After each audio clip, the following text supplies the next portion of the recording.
Good Morning SAV, le podcast qui fait du bien à mon SAV. Bonjour à tous, nous voilà déjà dans le 3e épisode du podcast Good Morning SAV, le podcast qui fait du bien à mon SAV. Et aujourd'hui on va parler des enjeux du SAV. Je suis avec Laurent Mella, expert SAV, moi c'est Johan, je fais des vidéos tutos au service de votre SAV. Du coup, quels sont les enjeux actuels du SAV, Laurent? Dis-nous en plus. Ah, les enjeux du SAV. Vaste question. Il y a beaucoup d'enjeux qui sont associés à la question des services. D'abord, peut-être pour réexpliquer un peu la façon dont j'appréhende les SAV, quand j'ai démarré mon activité, une des questions a été de se dire finalement comment on peut comparer des SAV entre eux, comment on peut les catégoriser. Il n'y a pratiquement rien sur le marché qui permet de le faire.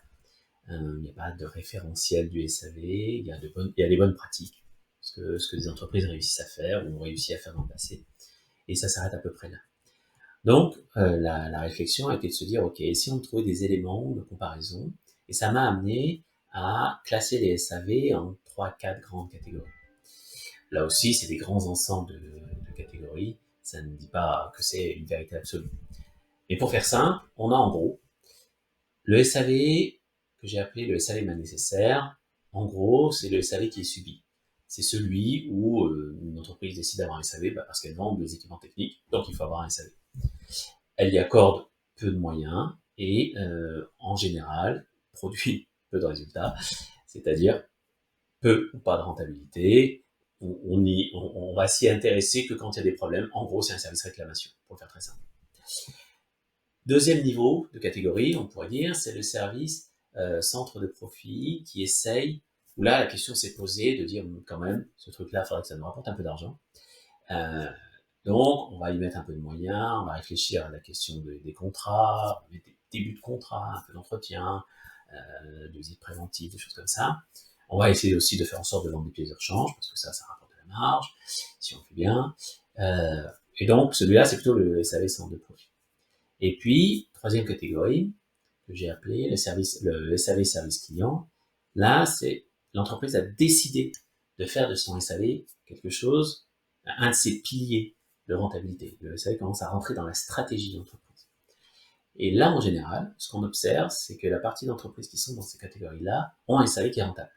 Elles gagnent de l'argent avec le SAV, elles rendent un meilleur service aux clients, c'est pour ça que je l'ai appelé SAV service client. Là aussi, c'est des façons d'appeler les choses qui peuvent être améliorées. Si vous avez de bonnes idées, n'hésitez pas.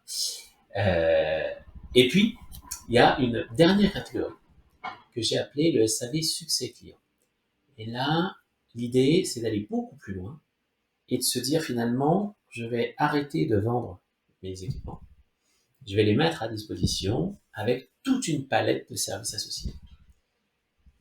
Alors, certains me diront que c'est la location. Okay, la location, c'est un premier pas dans cette direction. Mais il y a beaucoup d'autres étapes vers lesquelles on peut aller pour aller vendre l'usage des équipements. Ça fera l'objet d'un autre chapitre parce qu'il y a beaucoup de choses à dire autour de ça. Donc voilà, déjà, on peut poser ces 4 différentes catégories de SAV.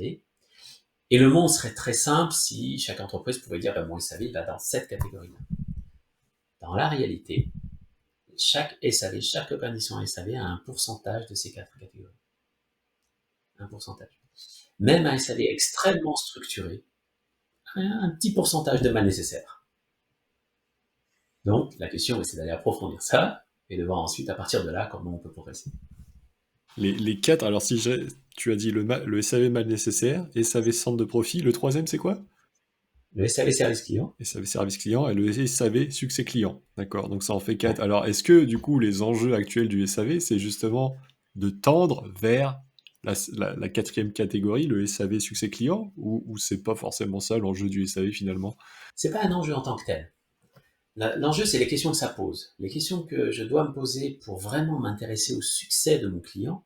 Et le succès de mon client, c'est bien la façon dont il fait son métier et comment je peux l'aider à le faire mieux. Mieux étant très spécifique, très subjectif, hein, ça dépend de chaque client, ça dépend de la conversation stratégique, au niveau stratégique que je vais avoir avec mon client. Euh, donc, accompagner à faire mieux. On pourrait dire ça, c'est une ligne directrice. Comment je peux systématiquement faire accompagner tous mes clients à faire mieux ce qu'ils font. Ça, c'est une ligne directrice. Le deuxième enjeu, c'est de se dire finalement, est-ce que je veux réellement gagner de l'argent avec mon SAV? Pas est-ce que c'est possible? Parce que ça, c'est une mauvaise question. C'est toujours possible. La question, c'est est-ce que je veux le faire? Est-ce que j'en fais un axe stratégique pour les années qui viennent? Donc ça se prend au niveau de la direction. Et c'est fondamental. Si ce niveau-là n'est pas convaincu que le SAV et tous les services associés peuvent générer réellement du profit, ça n'arrivera pas. Et puis le troisième enjeu, c'est de sortir de la gratuité. L'essentiel des entreprises que je rencontre ont été un contributeur exceptionnel d'éducation à la gratuité de leurs clients. Les entreprises ont éduqué leurs clients à la gratuité. Comment elles ont fait? Elles ont laissé faire. Le service commercial, quand il vend un équipement, quand le SAV n'est pas considéré comme vraiment un centre de profit, ne se pose pas la question et donc offre du service, énormément de services. L'installation, ce sera gratuit. S'il y a un petit dépannage, vous m'appelez moi et vous allez voir, je vais m'en occuper. Et on court-circuite le SAV. Et ensuite, le commercial dans l'entreprise vient mettre la pression au SAV en disant oui, non, c'est important, il faut que vous fassiez ci, il faut que vous fassiez ça. Rien de mieux pour désorganiser un SAV et perdre l'argent. Super pratique. Donc, il faut sortir de ça. Mais c'est pas simple. Quand pendant des années, on a éduqué nos clients à la gratuité, et que maintenant on se dit, maintenant il faut qu'ils payent, évidemment, les clients vont pas dire oui tout de suite en chantant. Non. Les clients vont être un peu dans une forme de résistance. Donc, il faut construire une stratégie, type mécanique, pour les amener petit à petit à accepter de payer. Il y a plein de façons de faire. Je le développerai dans un autre chapitre parce qu'il y a beaucoup de choses à dire. Mais c'est déjà de le vouloir. C'est déjà d'avoir conscience que c'est réellement un enjeu. Les commerciaux et les techniciens doivent travailler ensemble, pas les uns contre les autres. Ça aussi, on développera. D'ailleurs, tu me parles justement on a vraiment enseigné la gratuité finalement, mais du coup, ce qui est gratuit n'a pas de valeur, donc le SAV n'a pas de valeur. Et en plus, c'est un peu le cercle vicieux parce que on va retrouver beaucoup de problèmes par rapport aux techniciens qui se sentent jamais valorisés.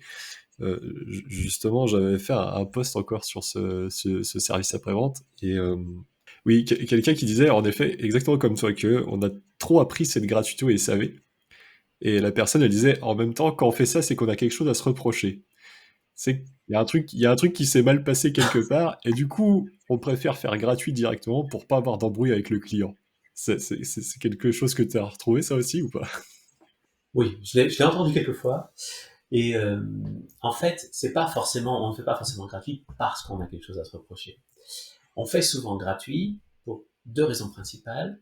La première, c'est que comme l'organisation n'est pas forcément optimisée, effectivement, on ne fait pas tout bien. Donc, il y a toujours des parts de responsabilité qui sont un peu chez le client et un peu chez nous. Donc effectivement, on fait gratuit, comme ça on n'a pas à en discuter. La deuxième raison, c'est que à partir du moment où on commence à vouloir vendre quelque chose, va démarrer un mécanisme de négociation. Qui dit négociation dit traitement des objections, parce qu'il va y avoir des objections. Et les services techniques ne savent pas traiter les objections. Pourquoi? Parce qu'on ne leur a pas appris. Toujours pour la même raison. Et la bonne nouvelle, c'est que ça s'apprend. C'est pas très complexe à apprendre, et c'est assez rapide même, je dirais, pour les équipes techniques. Ça fait partie des formations comportementales que je propose. Et donc le chemin, il est là. Pourquoi? Parce que quand le client vous dit oui mais ça veut dire non, ok? Et quand le client commence à vous dire non, vous devez argumenter. Vous devez commencer à discuter. Et donc ça, il faut apprendre à le faire.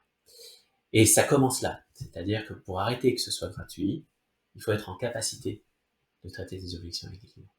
Du coup, si tout ce que tu nous as dit, moi, j'en ressors peut-être un dont tu as légèrement évoqué. L'enjeu du SAV, ce serait peut-être en fait déjà de le faire reconnaître comme une place forte, au même titre que le commerce dans une entreprise, et faire évoluer les mentalités. Est-ce que c'est pas ça le premier enjeu finalement? C'est souvent le premier enjeu. Ça dépend un peu des secteurs d'activité. Il y a des secteurs plus avancés que d'autres. Il y a des entreprises aussi dans chacun des secteurs qui sont plus avancés que d'autres, qui se sont posé la question plus tôt que les autres, de se dire, en fait, finalement, les clients sont de plus en plus exigeants, vendre n'est pas si facile que ça, les marges que l'on génère sur les équipements, sur les machines, ont tendance à se réduire à cause de la concurrence, à cause de la pression du marché, et donc, aujourd'hui, où se trouve la rentabilité? À quel endroit je peux encore trouver des marges qui vont permettre de pérenniser mon entreprise. Il y a aujourd'hui 2 endroits. Évidemment, on continue de défendre les marges sur les machines. Je ne dis pas qu'il faut lâcher la bride, mais on sait que c'est pas là que ça va grandir. Donc, on va s'intéresser aux pièces de rechange, qui reste en général encore un espace où la marge est significative, mais ça va pas durer non plus sur les années, d'ici 15 ans, 5 ans, 10 ans, je ne sais pas exactement, mais selon le marché, selon le secteur, la pression quand même est de plus en plus forte. Toujours pareil, pour des questions de concurrence, de sourcing, de pièces d'occasion, de pièces plus ou moins frauduleuses, enfin, on a un peu tout sur le marché. Et puis, le deuxième élément qui génère de la rentabilité, ce sont les services. On commence à comprendre de plus en plus, ça va plus ou moins vite d'un secteur à un autre, d'une entreprise à une autre, mais l'espace de marge où on peut réaliser des marges de 30, 40, 50, 70, 110, 120%, c'est le service. Ce sont les services qu'on va pouvoir associer aux équipements. Il est là l'enjeu.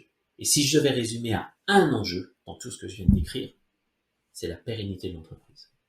La pérennité de l'entreprise passe par les services associés aux équipements et la façon dont on va les structurer, dont on va l'organiser, dont on va chercher de la performance, de l'efficience, la façon dont les équipes vont le porter, parce que le SAV ne doit pas être porté que par le service SAV, ça doit être porté par tout le monde dans l'entreprise. Pourquoi ? Parce que la satisfaction client doit être portée par tout le monde dans l'entreprise. Ça ne dépend pas que d'un service. Ça tombe bien, tu parles de pérennité, justement, moi qui travaille dans le matériel agricole, en ce moment c'est la crise, tout le monde pleure, il n'y a pas d'argent, on n'arrive plus à vendre. On n'entend pas le SAV pleurer, mais justement, tu parles de pérennité, donc en temps de crise aussi, l'enjeu c'est certainement aussi de faire travailler son SAV pour faire revenir de l'argent dans l'entreprise, parce que c'est vrai que en temps de crise, les agriculteurs n'ont pas d'argent, ils vont acheter très peu de matériel. Par contre, ils ont quand même du matériel qui continue de tourner, qui travaille, parce que il faut semer, il faut travailler les champs, il faut pulvériser, et donc faire l'entretien, changer les pièces détachées, des contrats de maintenance, c'est là où on peut aller chercher de l'argent, même si c'est la crise, parce que quoi qu'il arrive, ton tracteur a fait des heures, il faut faire la vidange, c'est ça ? Alors là, tu parles du machinisme agricole, c'est vrai dans tous les secteurs d'activité. En temps de crise, c'est très compliqué d'aller vendre de nouvelles machines, de nouveaux équipements. Et pourtant, que font l'essentiel des entreprises quand il y a crise ? Elles mettent la pression sur les commerciaux. Donc les commerciaux sont en grande difficulté, en grand mal-être, à devoir essayer de vendre sur un marché où toutes les entreprises font la même chose. Donc, les clients sont sursollicités en ayant moins les moyens d'acheter. Donc c'est un système qui est complètement absurde. Donc on a des commerciaux qui s'épuisent, on a des directions qui souffrent, et on n'obtient pas le résultat tel qu'on le voudrait. Ça ne veut pas dire qu'il faut arrêter de vendre en temps de crise, c'est bien sûr, c'est pas ce que je dis. Je dis simplement que c'est pas le chemin, c'est pas de mettre de la pression supplémentaire. Il y a 2 choses à faire essentielles. La première, d'abord, c'est de réfléchir d'un point de vue stratégique. Dans les commerciaux, j'accompagne beaucoup de commerciaux dans leur développement pour aller vendre plus et mieux. Et dans ce chemin-là, je leur apprends à développer des stratégies de travail.